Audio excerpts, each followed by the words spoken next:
The Suns, the first joined by Raymond Lyons, Cardell Dudley Jr., and Wilson Torrey Jr. And they was wrapping up the USA basketball exhibition schedules. We were on a little bit earlier talking about the U.S. women's win over Nigeria.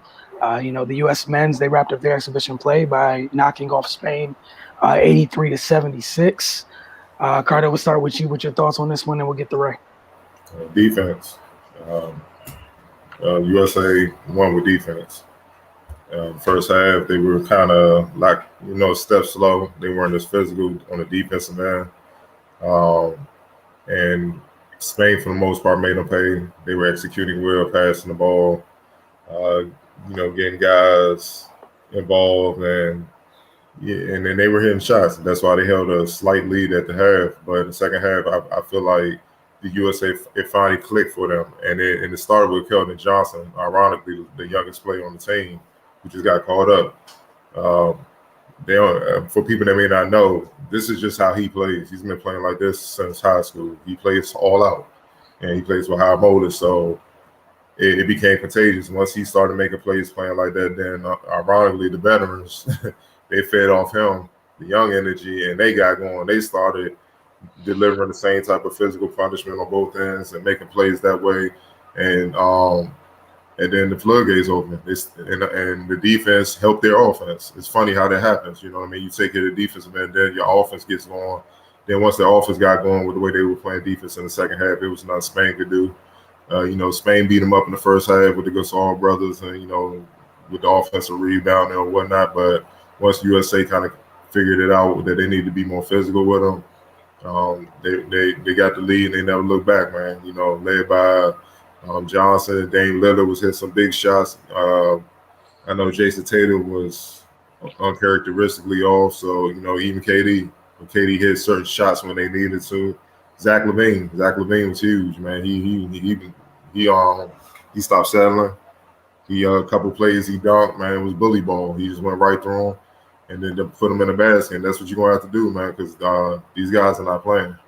And I just feel like with Dame and what Zach did, and obviously with Keldon, the energy he brought on both ends, with especially defense, it gave USA the lift that they needed, and they carried it out to a win to close the exhibition play. And they needed it. Spain's tough, and Spain to be there at the end when they get to Tokyo as well. So it was a good win, and looking forward to see if they can carry it on in Tokyo. All right, Ray. Yeah, man, it was definitely a good win over a quality team. And, just over the all the exhibition games, you kind of see Team USA's progress, and them kind of, getting used to the FIBA style of play.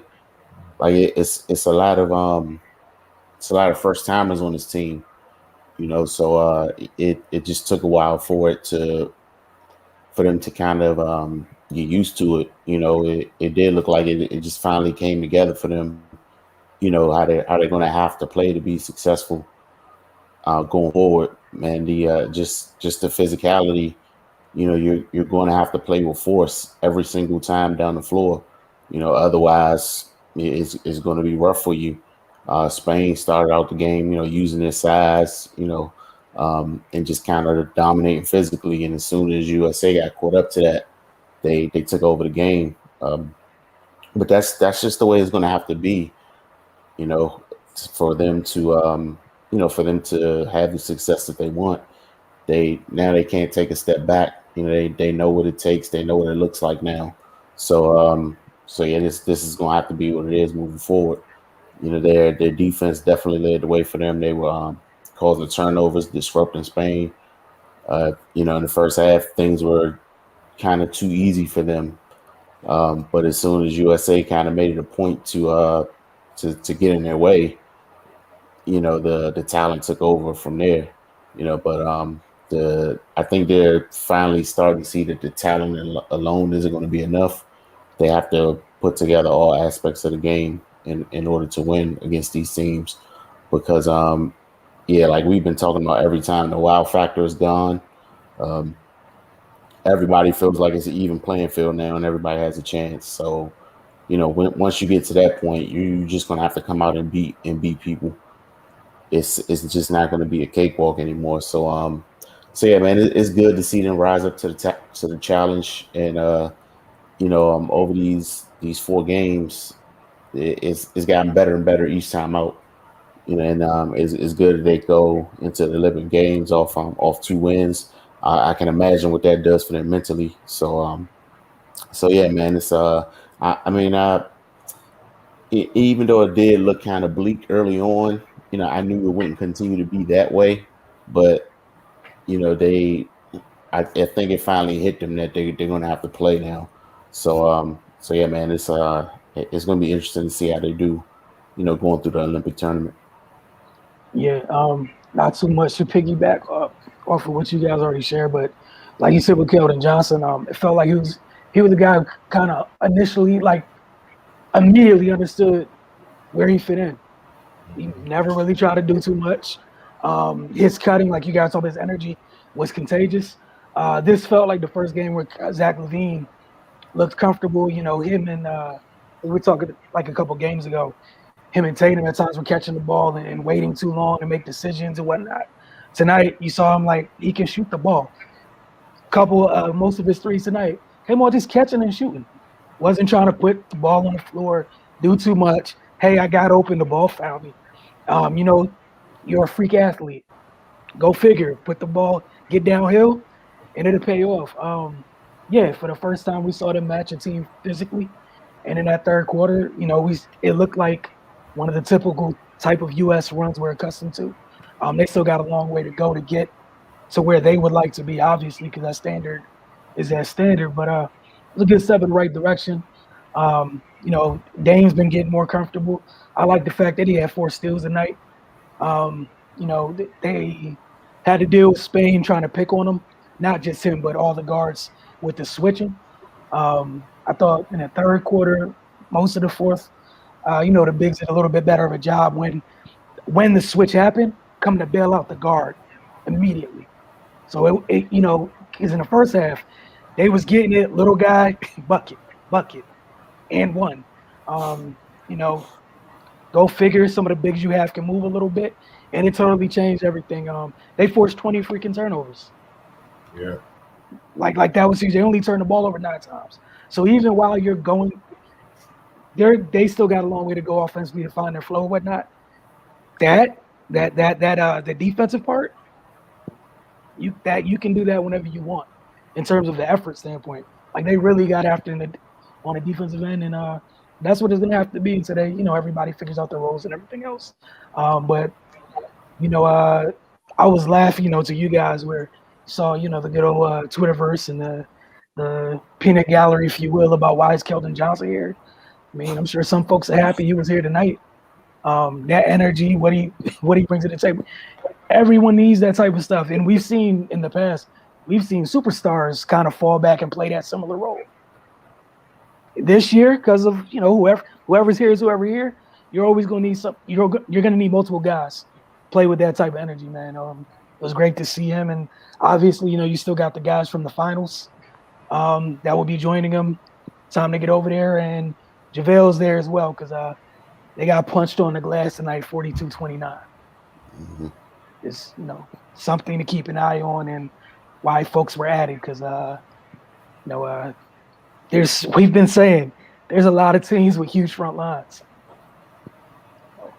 Like Spain had a mean rotation tonight. Gasol, Hernan Gomez. Like we mentioned what Lithuania has up their sleeve. If they should see them, when they get to Tokyo, the men start off with France. So you start off with Gobert and company.